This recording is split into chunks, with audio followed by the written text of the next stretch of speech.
mu buzima muzohura n'abantu benshi bagomba kubagirira nabi, babatoteza, bagomba kubica, mugabo muragumana umutima kuko Umukama arabahagarikiye.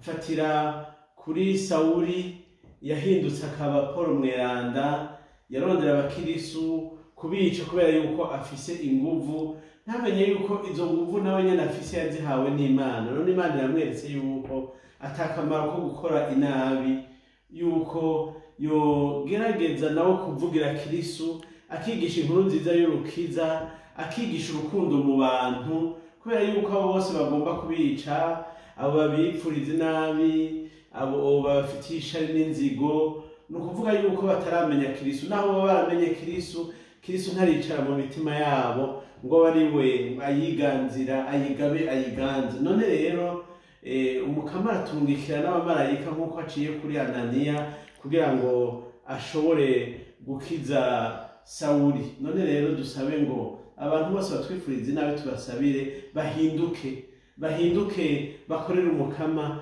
bahinduke bavuge inkuru nziza y'Umukama, bahinduke bavuge ijambo ry'Imana, tubarekurire, tubasabire, kandi nabo nyene bamenye yuko bitebe bitebuke Imana izobakubita akanywafi nk'uko ibigiriye Sawuli. Murakoze, mugire umugoroba mwiza.